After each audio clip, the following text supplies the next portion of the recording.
কিছু লোকের ধারণা এই যে একজন লোক যখন মারা গেল তো তার উপকার কেমন করে করা যাবে, সে যা করেছিল দুনিয়াতে সেটাই কবরে পাবে, তার উপকার করা যাবে না, তার কাছে নেকি পাঠানো যাবে না, বিশেষ করে শারীরিক ইবাদতের মাধ্যমে তাদের উপকার করা যাবে না। সে দুনিয়াতে যা কিছু করেছিল সেটাই কবরে পাবে। তার জন্য কোরআন পড়লে সে নেকি পাবে না, জিয়ারত করলে নেকি পাবে না, কাউকে খাবার খাওয়ালে নেকি পাবে না, কোরআন তেলাওয়াত করলে নেকি পাবে না, এই সমস্ত কাজ করলে নেকি পাবে না, এই ধারণা তারা রাখে। কিন্তু আপনাদের বলি যে মরার পরে কি আমল নামা বন্ধ হয়ে যায়? নেকি কি টোটালি বন্ধ হয়ে যায় যে আর তার কাছে কোনো পদ্ধতিতেই নেকি যাবে না? মনে রাখবেন, অনেক পদ্ধতি আছে, যেই পদ্ধতিগুলো অবলম্বন করলে মৃত ব্যক্তির কাছে নেকি যায়, বলেন সুবহানাল্লাহ।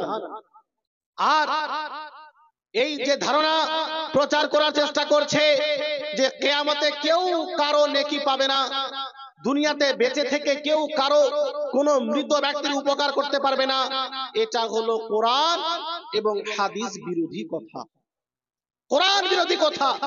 যারা বলে যে কেউ কারো নেকি পাবে না হাসরের দিনে, এটা কোরআনের বিরুদ্ধে চলে যায়।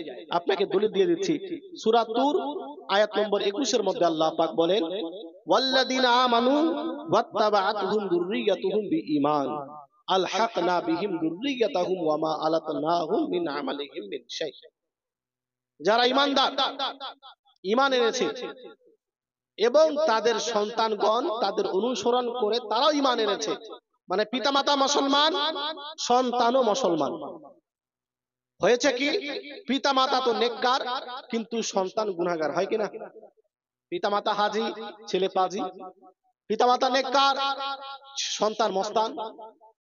তো অনেক সময় পিতামাতা নেককার হয়, সন্তান গুনাহগার হয়, আর অনেক সময় সন্তান নেককার হয়, পিতামাতাও গুনাহগার হয়। এই আয়াতের মধ্যে আল্লাহ পাক যেটা বললেন যে পিতামাতা মুসলমান, সন্তানও মুসলমান, কিন্তু সন্তান দুনিয়াতে ভালো কাজ করেনি, খারাপ কাজ করেছে, আল্লাহ পাককে অসন্তুষ্ট করেছে, নবী পাকের সুন্নতের উপরে আমল করেনি, ফলে তাকে জাহান্নামের মধ্যে আল্লাহ পাক দিয়েছে। কিন্তু পিতামাতা জান্নাতে গিয়েও সন্তুষ্ট না পরিপূর্ণভাবে। কেন? সন্তান যে জাহান্নামে আছে। পিতামাতা এমন জিনিস যে নিজের সুখী হলে নিজের সন্তানকেও সুখে রাখতে চায়, তাকে যায় না? কোন পিতাকে দেখেছেন যে নিজে কোটি টাকার মালিক কিন্তু সন্তানকে খরচ দেয় না? হ্যাঁ, দেখেছেন? সন্তানকে খরচ দেয় না বিনা কোনো কারণে, এমনিতেই। কিন্তু এরকম হাজার ছেলে পাবেন যে নিজে ভালো সুখী আছে কিন্তু পিতামাতাকে দেখে না, আছে এরকম।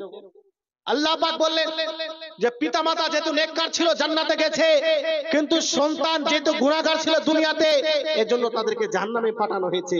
কিন্তু পিতামাতা জান্নাতে থাকা সত্ত্বেও শুধুমাত্র সন্তান যে জাহান্নামে আছে এজন্য পরিপূর্ণভাবে সন্তুষ্ট না, তারা চাইছে গুনাহগার সন্তানও যেন জান্নাতের মধ্যে চলে আসে, গুনাহগার সন্তান জান্নাতে চলে আসে।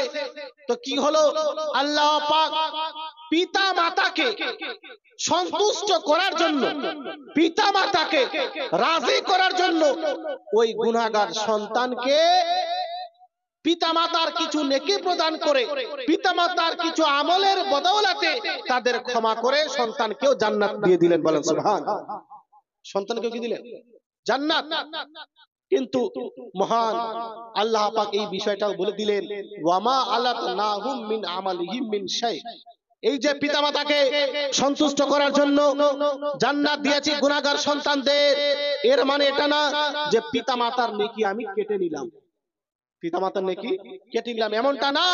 বরং পিতামাতাকে সন্তুষ্ট করার জন্য এমনিতেই পিতামাতা যে নেককার ছিল শুধুমাত্র এটার জন্য সন্তানকে ক্ষমা করে তাদের নেকির ওসিলায় সন্তানকে জান্নাত দান করলাম, বলেন সুবহানাল্লাহ। পিতামাতা যে নেককার ছিল আজ ওই গুনাহগার সন্তানের কাজে আসলো, গুনাহগার সন্তানের পিতামাতার নেকি কাজে আসলো। জীবিত ব্যক্তির নেকি মৃত ব্যক্তির কাজে আসে।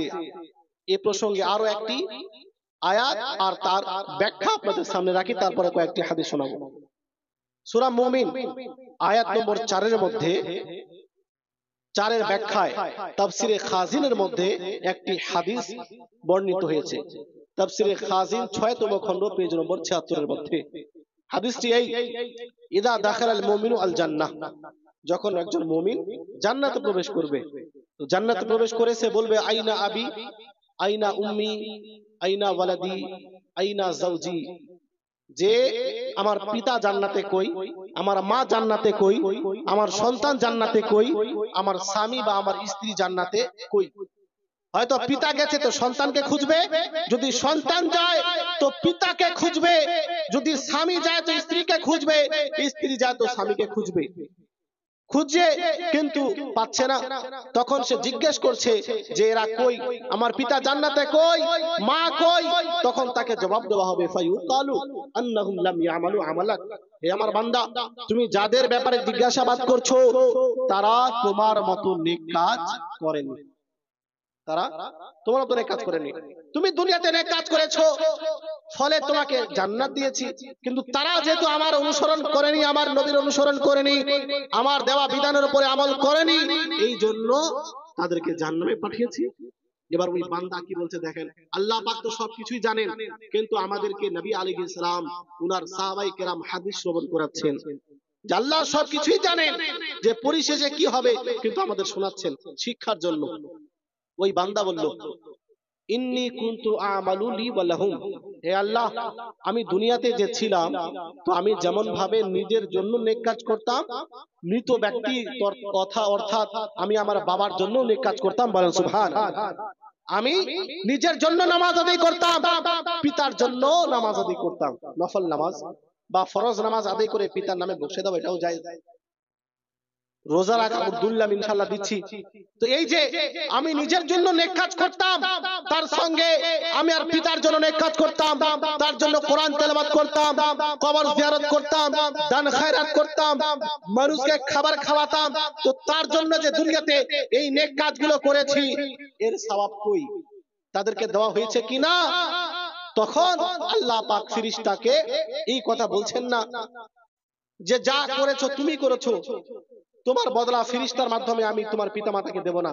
ওই বান্দাকে বলা হচ্ছে না যে তুমি যা করেছো সেটা তুমি পাবে, তোমার পিতামাতা কোনো কিছুই পাবে না, যেহেতু তারা মারা গিয়েছিল। আল্লাহ পাক বললেন ফেরেশতাদেরকে যে উদখুলুহুমুল জান্নাহ, হে ফেরেশতা শোনো, আমার এই বান্দা যাদের জন্য দুনিয়াতে নেক কাজ করেছে সবাইকে সেই নেকি দিয়ে সবাইকে জান্নাত দান করো, বলেন সুবহানাল্লাহ। সবাইকে জান্নাত দান করো। ওই যে সন্তান পিতার জন্য কোরআন তেলাওয়াত করেছিল, নামাজ আদায় করেছিল, দান খায়রাত করেছিল, ওই সমস্ত নেকি পিতাকে বা সন্তানকে বা স্ত্রীকে স্বামীকে দেওয়া হলো। তো এটা হাদিস দ্বারা প্রমাণিত যে একজন ব্যক্তি জীবিত ব্যক্তি মৃত ব্যক্তির কাছে নেকি পাঠাতে পারে।